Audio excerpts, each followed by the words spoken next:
ताली दोस्तों। Thank you so much. Good morning everybody. Good morning. Thank you so much. First of all, I love Assam. I love the entire Northeast. I mean, you guys are so wonderful. I love you all. Thank you so much for all your love, for all your respect. Thank you so much. Okay. Somebody here 5%. कोई 5% पर है यहाँ पे अभी join किया है somebody. 5%. Somebody here at 5% just joined, recently joined. Or okay. Can I request 4 or 5 of you to come here? Can I request 4 or 5 of you to come here on the stage? Okay. Can I get one mic, please? Hi. Mic. Okay.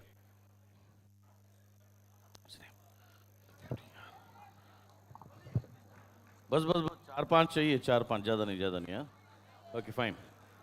What's your name? Surojit Chakraborty. What do you do? I'm studying BSc Honors. That's good. Sir, आपका नाम? My name is Shri Shibu Sarkar. आप क्या करते हैं? Business करता हूँ sir. अच्छा, good. Ma'am, what's your name? Sir, Anisha Barua.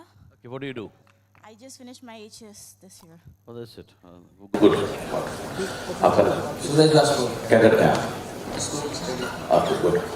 जनाब आपका नाम? मिस्टर साजिद अहमद। साजिद जी क्या करते हैं? मैं अभी ड्राइविंग कर रहा हूँ। अच्छा गुड। आप मोहम्मद महमूद रहमान। क्या करते हैं? स्टूडेंट हूँ। गुड. आप आतिकुर रहमान। और क्या करते हैं? स्टूडेंट हूँ। गुड. आप मुशाहिदुल इस्लाम मुजद्दर। क्या करते हैं? स्टडी। सारे पढ़ने वाले बच्चे ले आए यार तुम पकड़ के. चलो अच्छी बात. ओके. आपका नाम? शिवम शाह। क्या करते हैं? BCom 3rd semester. अच्छा ठीक है. सारे स्टूडेंट आ गए. चलो अच्छी बात है. हाँ. What do you do? Snigdha Das, What do you do? Study. school student, college student. Okay, nice. What's your name? Ranjana Maji, What do you do? for HS first year. Pooja Mandal. Okay, good. ओह यार मैंने 4-5 बुलाए थे, कुछ ज़्यादा ही आ गए. So I have a limit of time, पर कोई बात नहीं. आपको पता है जिंदगी की खूबसूरती क्या है? आने वाले समय में इनमें से कोई भी व्यक्ति या अगर ये चाहें तो ये सब एक लीजेंड बन सकते हैं और ये कुछ भी बन सकते हैं. ये मतलब आप कुछ भी बन सकते हैं आने वाले समय में, राइट? हर एक बीज के अंदर, सीड के अंदर इतनी कैपेसिटी होती है कि वो एक बहुत बड़ा जंगल बन सकता है और हर इंसान के अंदर इतना दम है कि वो एक लेजेंड बन सकता है, राइट? मैं आपको कुछ लोगों के उदाहरण के साथ में इस बात को प्रूव करना चाहूंगा. मदर टेरेसा का नाम आप सबने सुना है जी? The great lady, I mean god bless her soul. mid-30s तक वो एक सिंपल टीचर थी. She was a very simple teacher in her mid-30s. उनको कोई नहीं जानता था, लेकिन उसके बाद में उनके मन में इंसान की सेवा करने का भाव इतना ज़्यादा जगा, उन्होंने अपनी टीचिंग प्रोफेशन को छोड़ करके फुल टाइम वो मानवता की सेवा में लग गई and she became a legend. आज उनको गए हुए भी इतने साल हो गए, लेकिन जब तक ये दुनिया रहेगी उनका नाम हमेशा रहेगा, राइट? सेम वे एक व्यक्ति थे जिनकी एज जो है वो 60 से ऊपर हो गई. He was approximately 64 year old and उनको कहा गया था कि ये व्यक्ति फेल हो चुके लाइफ में, this person is a failure. और वो व्यक्ति अपना एक रेस्टोरेंट खोलना चाहते थे. वो एक के बाद एक चिकन रेसिपी बनाते गए, लेकिन पूरी जिंदगी फेल रहे और 64 साल की आयु के बाद में उन्होंने अपना पहला रेस्टोरेंट खोला अमेरिका के केंटकीज में. और वो एक रेस्टोरेंट क्या खुला, दूसरा, तीसरा, चौथा, पांचवा. आज उनको ऊपर गए हुए कई साल हो गए, लेकिन आज उनकी फ्रेंचाइज हैं KFC के रूप में, वो पूरे वर्ल्ड में है. I'm talking about Colonel Saunders. So till the age of 64, he was nobody, and then he became a legend and he became so successful. Same way, the great American president, till the age of 52, he was nobody. He failed 2 times in his personal life. He lost so many elections. Business में भी नुकसान हुआ, लेकिन 52 की उम्र में at the age of 52, he became the legendary president of United States. So मैं आपको सिर्फ ये बताना चाह रहा हूँ, my dear friends, my brothers and sisters, इससे फ़र्क नहीं पड़ता कि अभी आप कहाँ हैं, आने वाले कल में आप कुछ भी बन सकते हैं, आप कुछ भी हो सकते हैं. This is my first message to you all. Thank you so much. मैं आपका शुक्रगुजार हूँ, आप लोग यहाँ पर आए. अपनी अपनी सीट ले लीजिए और मैं पूरा प्रयत्न करूँगा कि मैं अपना 100% बेस्ट आपको दे पाऊँ. आज आप लोग मुझे जानते हैं as a ambassador, as a double universal crown director और एज अ टॉप अर्नर, पर मेरी भी कभी शुरुआत बिल्कुल आप ही की तरह हुई थी. I also started from the beginning, right? तब I was nobody. So today I will share my journey with you, इस उम्मीद के साथ कि उससे आप इंस्पायर हो सकें और आप भी आज यहाँ से जब जाएं तो एक इंस्पिरेशन लेकर के जाएं कि मुझे भी महीने का 1 करोड़ रुपया कमाना है. This is what I am here for. मेरा जन्म उत्तर प्रदेश के दिल्ली के पास में 150 किलोमीटर दूर एक शहर में हुआ. I am the only the child of my parents. So जब मैं छोटा था तो मेरे पेरेंट्स दिल्ली आ गए थे in search of better opportunities और एम्प्लॉयमेंट, जैसे अक्सर छोटी जगह से लोग आते हैं बड़ी सिटी में. And in my school time and in my college time I use to love sports. मेरा समय क्लास से ज़्यादा बाहर बीतता था. I use to love so much outdoor sports. And जब मैं आई यूज़ टू थिंक कि मैं स्पोर्ट्स में ही अपना करियर बनाऊंगा, but because of the knee injury मेरा स्पोर्ट्स करियर एंड हुआ. And in my final year of college एक दिन मेरी मदर ने मुझको बोला कि now you are grown up, do something, because मुझे अब घर चलाने में दिक्कत हो रही है. So now you are big enough, so please contribute something for the family. So उस समय मैंने एक छोटा सा जॉब किया, उसके बाद एक बिजनेस किया. ये बात मैं आपसे कर रहा हूँ मोर देन 22-23 ईयर्स बैक. उस समय अगर हमें गाने सुनने होते थे तो मोबाइल नहीं होता था, इंटरनेट नहीं होता था, एंड ऑडियो कैसेट्स चलती थी, साइड ए साइड बी. आप में से कितने लोगों ने ऑडियो कैसेट्स पे गाने सुने हैं? Okay, many people. Okay, thank you. So मैं और मेरा दोस्त उसको होलसेल में ख़रीदते थे एंड हम शॉप्स पे सप्लाई करते थे.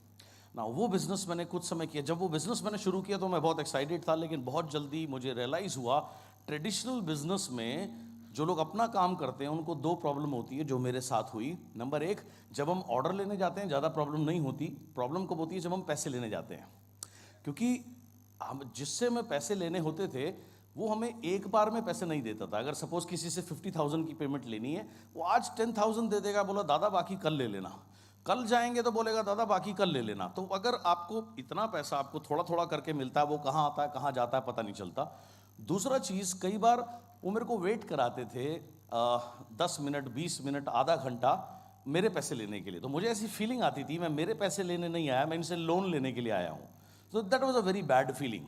आप में से कितने लोगों ने अपना छोटा बिजनेस किया है? कोई भी? क्या आपके साथ भी ऐसा कभी हुआ? Yes, and it is very bad. So मुझे रियलाइज़ हुआ यार मैं कहाँ फंस गया, और मैंने उस बिज़नेस को वाइंड अप किया 1 साल के अंदर लॉसेस में. एंड जब आई वॉज वंडरिंग कि व्हाट टू डू 1997 के एंड में हमारे चार्टर्ड अकाउंटेंट ने एक दिन मेरी मदर को फ़ोन किया. बोला जी इंडिया में एक नए तरीके का बिज़नेस आया है. एक घर का एड्रेस दिया, बोला आप वहाँ जाओ और इसको सुनो. मेरी मदर गए. एक ड्राइंग रूम में 15-20 कुर्सियाँ लगी हुई थी, एक वाइट बोर्ड लगा हुआ था. Then came a gentleman. उन्होंने समझाना शुरू किया कि जो डेली नीड के प्रोडक्ट हैं अगर आप वो बाज़ार से ना लेकर के यहाँ से इस कंपनी से लेंगे तो आपको मिलेगा कुछ डिस्काउंट, बट मोस्ट इंपॉर्टेंट अगर ये बात आप और लोगों को बताएंगे आपका एक ग्रुप बनेगा, उस ग्रुप में जितने भी प्रोडक्ट यूज़ होंगे इसके ऊपर आपको पैसे मिलेंगे. और उसके बाद उन्होंने हमें कुछ फॉरेनर्स की तस्वीर दिखाई जो कि इस बिज़नेस को कर रहे थे 5, 10, 15 साल से, और वो बहुत पैसे कमा रहे थे. ये मैं आपको 1997-98 की बात बता रहा हूँ. उस समय इंडिया में ये बिज़नेस आया नहीं था, या जस्ट आया था, कोई जानता नहीं था. सो इंडिया में उस समय इतने टेस्टिमोनियल्स नहीं थे. सो हमें कॉन्सेप्ट बड़ा अच्छा लगा.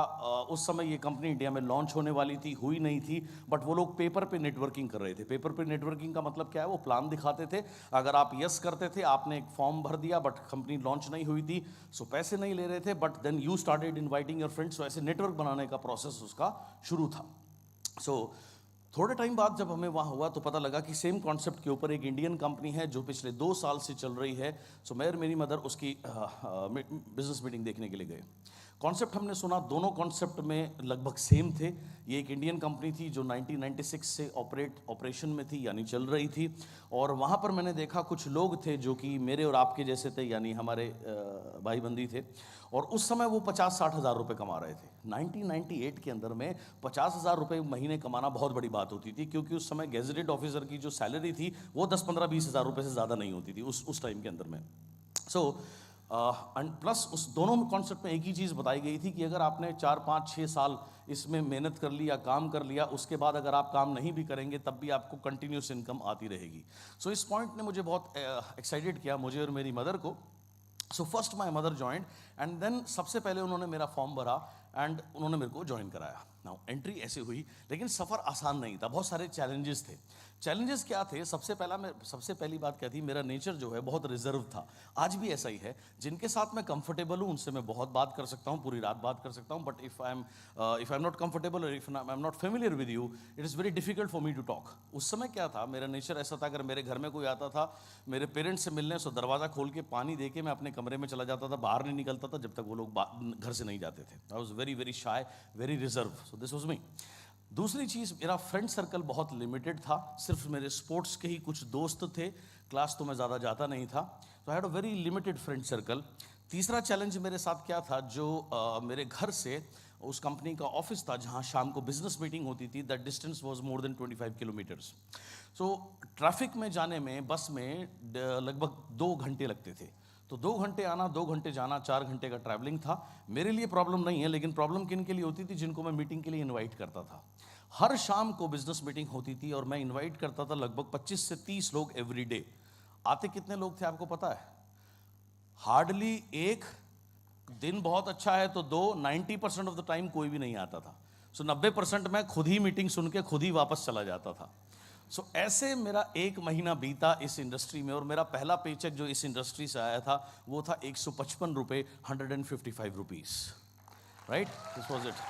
नाउ, और ये तब था जब मैं रोज जाता था, रोज इनवाइट करता था 30-30 लोगों को। हर समय दिमाग में यही चलता रहता था, किसको बुलाऊं, किसको बुलाऊं, किसको बुलाऊं। दूसरा महीना भी ऐसे ही बीत गया। My second month paycheck in this industry was 139 rupees, was my second month payout. और जब आपके इतने अच्छे पे आउट आते हैं तो जो आपके दोस्त होते हैं ना, वो आपको बहुत इनकरेज करते हैं, कमाल की इनकरेजमेंट करते हैं यार, आपकी करते हैं ना, आपकी भी करते होंगे। सो मेरे दोस्तों ने मेरी कमाल की इनकरेजमेंट करी। उन्होंने कहा यार तू तो बोल रहा था तू बहुत बड़ा आदमी बनेगा। बोला ये कौन सा बड़ा आदमी बना भाई, 150-150 रुपये तूने पूरे महीने मेहनत करी, तू कहाँ हमें लेके जा रहा है। वो 2 महीने में मैंने कोई पैसे नहीं कमाए और इतनी सब कुछ किया, सीख रहा था, नई थी इंडस्ट्री मेरे लिए। लेकिन मैं बहुत फॉर्चुनेट था, मुझे एक ऐसे शख्स से मिलने का, एक ऐसे पर्सनालिटी से मिलने का मौका मिला जो कि फॉरेनर थे। उनको उस कंपनी ने हायर किया था अपना नेटवर्क बनाने के लिए, क्योंकि 1998 में नेटवर्किंग क्या है, कैसे होती है, नेटवर्क कैसे बनता है, इंडिया में ये कोई जानता नहीं था। सो उस फॉरेनर को हायर किया था उस कंपनी ने अपना नेटवर्क बनाने के लिए। सो वो ट्रेनिंग्स करते थे, मीटिंग्स करते थे। सो उनकी मैंने जब एक ट्रेनिंग सुनी और जब वो ट्रेनिंग ख़त्म हुई, उस ज़माने में मोबाइल फ़ोन नहीं होते तो सेल्फी नहीं होती थी, लेकिन वो अपने विजिटिंग कार्ड्स बांटते थे कि अगर आपको कोई दिक्कत है तो मुझे फ़ोन करना, बिकॉज उनका काम था उस कंपनी के लिए नेटवर्क बनाना। सो उनके विजिटिंग कार्ड लेने के लिए लोग ऐसे एक के ऊपर एक गिरते थे जैसे वो कोई विजिटिंग कार्ड नहीं बल्कि 2000 रुपये के नोट बांट रहे हों, राइट। सो मुझे एक चीज़ ने बहुत एक्साइट किया। मुझे उसके बाद ये और पता लगा कि इनको 15 साल हो गए, इन्होंने बहुत सारे देशों में इस बिज़नेस को किया है और इन्हें 15 साल हो गए इस लाइन में। और उनको ये कंपनी उस समय लगभग साल के 1 करोड़ रुपए देती थी।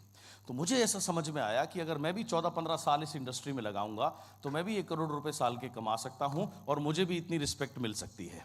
That was the reason I decided कि मैं और किसी काम को करना तो दूर है, मैं किसी और काम के बारे में सोचूंगा ही नहीं, मैं सिर्फ और सिर्फ इसी इंडस्ट्री के अंदर अपना करियर बनाऊंगा। That was I decided in 1998, right.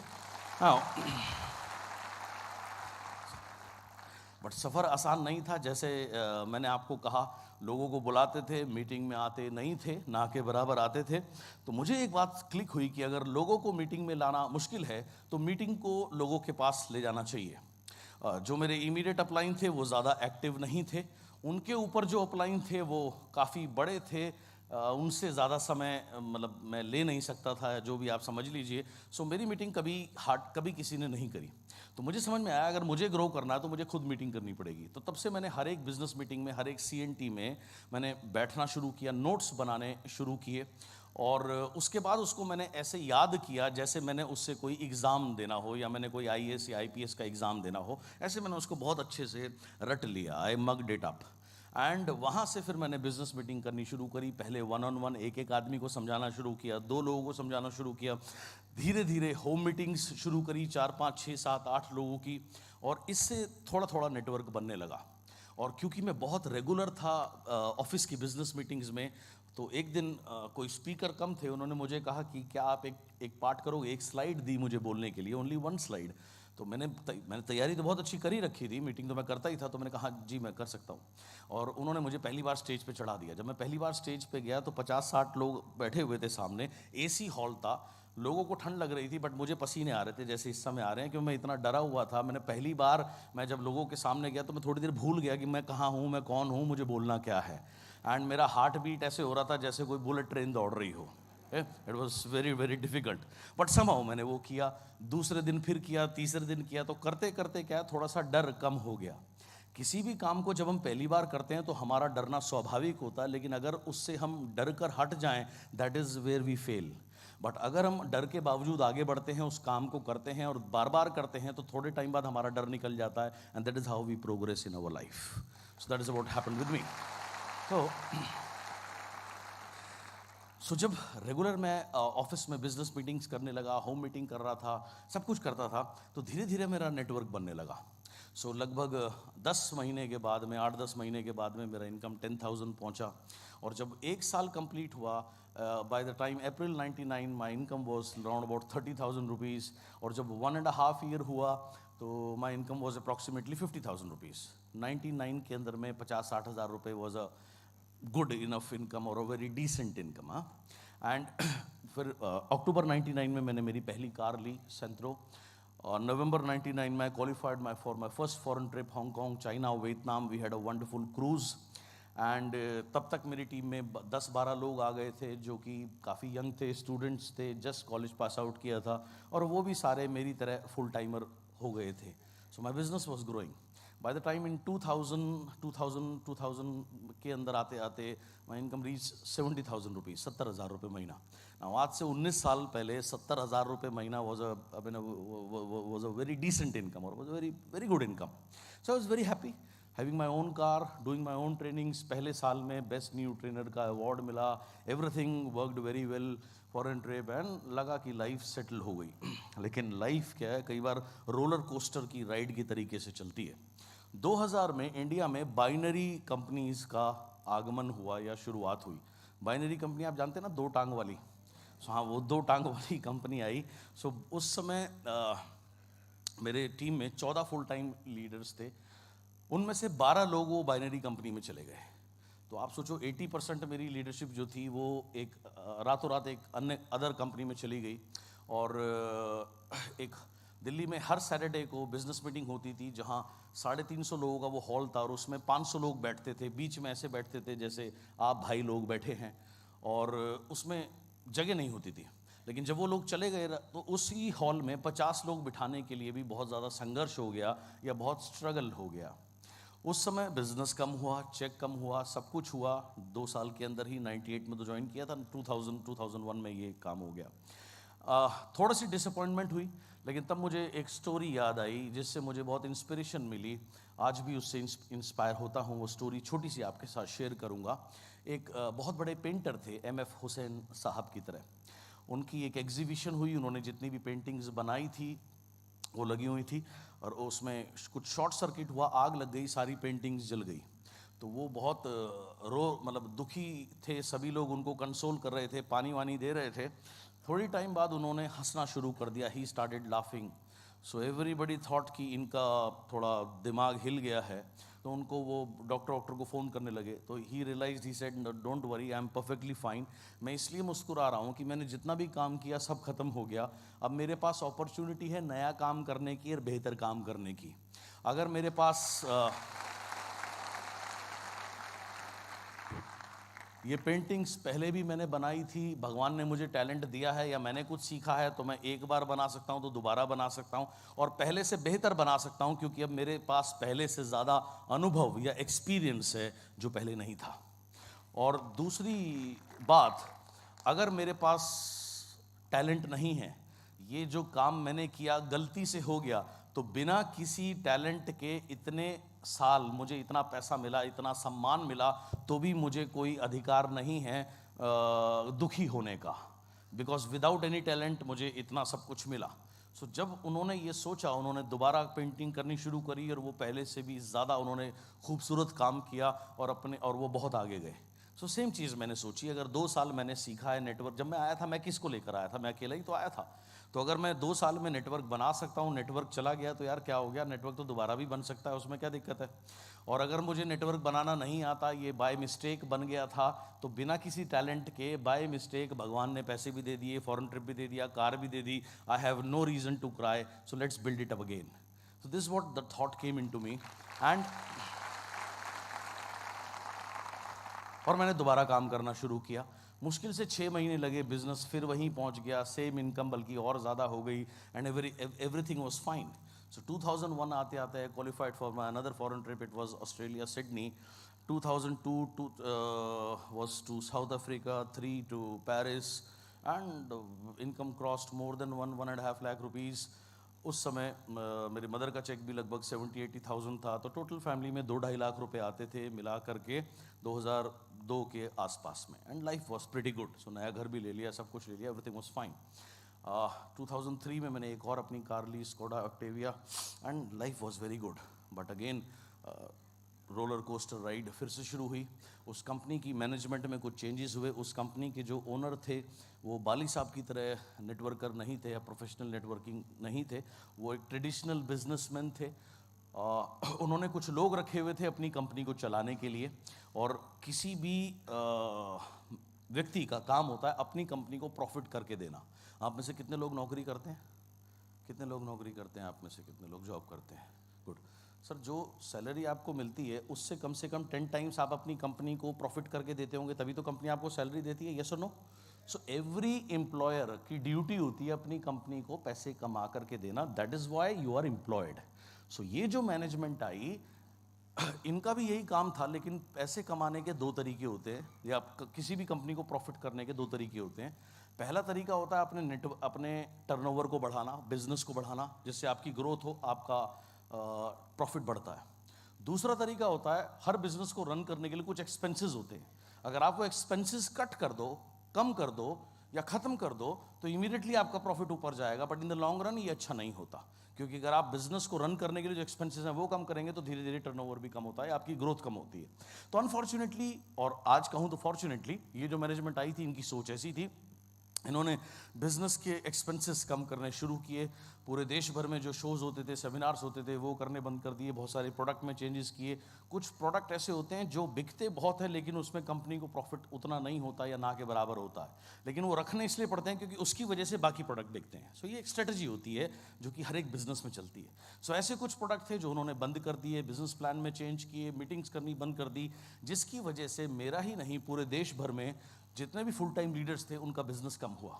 जब वो लोग परेशान हुए तो बहुत से लोगों ने साइड में अपना कोई ना कोई बिजनेस खोल लिया, अपना कोई और काम करना शुरू कर दिया। मुझे भी कहा कि साइड में कुछ और करो, बट मुझे ऐसा लगता था कि मैं ये इनको जो करना है करने दीजिए, मैं एक दिन मेहनत करके वहाँ ज़रूर पहुँचूंगा जहाँ मैं पहुँचना चाहता हूँ। 2006 और 2007 आते आते इनकम काफ़ी कम हो गई, एक्सपेंसेस काफ़ी ज़्यादा बढ़ गए थे, एंड जिसकी वजह से धीरे धीरे डेप्स होने लगे, कर्जे होने लगे, लोन होने लगे। सो क्रेडिट कार्ड हुए 5, 7, 8, पर्सनल लोन हुए, एंड उस समय हाउस लोन भी चल रहा था, वो भी एक्सपैंड हो गया, वो भी बढ़ गया। बहुत सारी चीज़ें थी, जो मैंने कार ली थी वो बिक गई, एक सेकेंड हैंड कार आ गई, और 2007 आते आते बहुत ज़्यादा मैं फाइनेंशियल प्रॉब्लम में चला गया। I was heavily into debts and into loans. It was a very very tough time.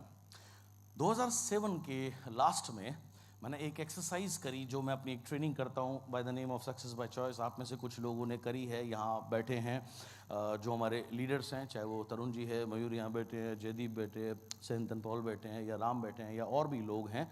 सो आप लोगों को मैं सिखाता हूँ। सो वो एक्सरसाइज मैंने अपने साथ करी। मैंने अपनी करंट लाइफ लिखी कि आज मेरी लाइफ क्या है, उसमें फ्रस्ट्रेशंस थी बहुत सारी, वो लिखी, 7 पेजेस बने। उसके बाद मैंने उसको जला दिया। जलाने का मतलब इसको बोलते हैं in the science of success में राइट एंड बर्न मेथड, कि आपने लिखा, जला दिया, मतलब वो आपकी जीवन से चला गया। और फिर मैंने अपने ड्रीम्स लिखे, और वो 11 पेज के ड्रीम्स बने। लिखने के बाद मैंने उसको रिकॉर्ड कर लिया, और रिकॉर्ड करने के बाद मैं दिन रात मैं उसको सुनना शुरू कर दिया। राइट, 15-20 दिन सुने होंगे। और 2008 जनवरी में मैं एक दिन अपने ऑफिस से निकला, पुराने कंपनी के, आधे रास्ते में पहुंचा होऊंगा, मुझे पता नहीं कहाँ से इंस्पिरेशन आई। It was because of the subconscious mind, या it was because of the universal power supporting me, जो मैं काम कर रहा था। तो मैंने गाड़ी साइड में लगाकर बाली साहब को फ़ोन किया। क्योंकि मुझे पता लगा कि बाली साहब ने अपनी कंपनी खोली है 2004 में। बाली साहब को मैं 1998 से जानता था, जिस कंपनी से मैंने अपना कैरियर शुरू किया था वहाँ मिस्टर बाली उस समय नेशनल सेल्स हेड होते थे। सो मैंने उनको फ़ोन किया ये सोच करके कि मैं कहूँगा कि सर आपने अपनी नेटवर्किंग कंपनी खोली है दिल्ली में और बेंगलोर में आपका ऑफिस है, आप मुझे एज अ ट्रेनर रख लीजिए। मैं हिंदी और अंग्रेज़ी दोनों भाषा में मेरी अच्छी कमांड है, आप मुझे जानते हैं, मैं अच्छी खासी ट्रेनिंग कर सकता हूँ। सो आप मुझे एज अ ट्रेनर रख लीजिए बिकॉज इस समय मुझे पैसे की बहुत ज़्यादा ज़रूरत है। सो ये सोच के मैंने उन्हें फ़ोन किया, मैं उनसे मिलने गया।